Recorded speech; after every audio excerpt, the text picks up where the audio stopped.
में manifesto release किया उनके सीएम ने। और जिस तरह से उन्होंने बातें लिखी, ये घोषणा पत्र पिछले 9.5 साल की केसीआर सरकार की असफलता की दास्तां बता रहा है। आप 10 साल सत्ता में हो, आपने ये बातें क्यों नहीं लागू की? ये झूठ का पिलंदा है।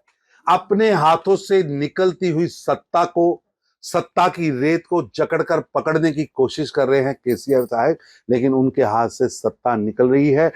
तेलंगाना का युवा, महिला, किसान, नौजवान, व्यापारी, उद्योगपति सब सड़कों पर है। आज आप वादे कर रहे हैं सत्ता में बैठकर, सत्ता के अहंकार में आपको ये वादे याद नहीं आए और ये मैनिफेस्टो तेलंगाना की जनता की भलाई की बातें कम करता है, लेकिन केसीआर परिवार किस तरह तेलंगाना को लूट सके उसकी दास्तां ज्यादा बता रहा है। कांग्रेस जो है अभी तक उनका स्टैंड जो है पैलेस्टीन के साथ में है, वो उनको सपोर्ट कर रहे हैं और वो यहाँ तक कि पीएम को भी कंपेयर कर देते हैं। वोट बैंक की राजनीति एवं छद्म धर्म निरपेक्षता के कारण विपक्ष और आईएनडी पार्टियां आतंकवाद व आतंकवादियों को महामंडित कर रही है।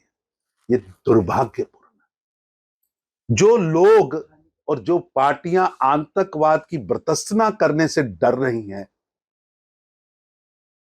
उन पार्टियां और नेताओं से भारत की रक्षा कैसे होगी? वो भारत की रक्षा आतंकवाद से कैसे करेंगे? आज पूरे देश के मन में ये प्रश्न उठ रहा है। में मैनिफेस्टो रिलीज किया उनके सीएम ने।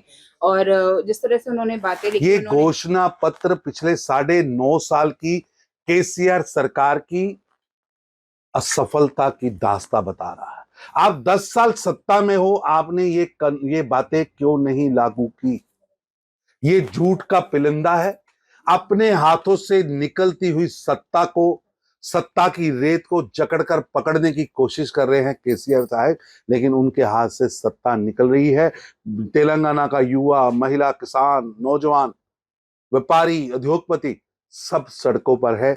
आज आप वादे कर रहे हैं सत्ता में बैठकर, सत्ता के अहंकार में आपको ये वादे याद नहीं आए और ये मैनिफेस्टो तेलंगाना की जनता की भलाई की बातें कम करता है, लेकिन केसीआर परिवार किस तरह तेलंगाना को लूट सके उसकी दास्तां ज्यादा बता रहा है। कांग्रेस जो है अभी तक उनका स्टैंड जो है पैलेस्टीन के साथ में है, वो उनको सपोर्ट कर रहे हैं और वो यहाँ तक कि पीएम को भी कंपेयर कर देते हैं। वोट बैंक की राजनीति एवं छद्म धर्म निरपेक्षता के कारण विपक्ष और आईएनडी पार्टियां आतंकवाद व आतंकवादियों को महामंडित कर रही है।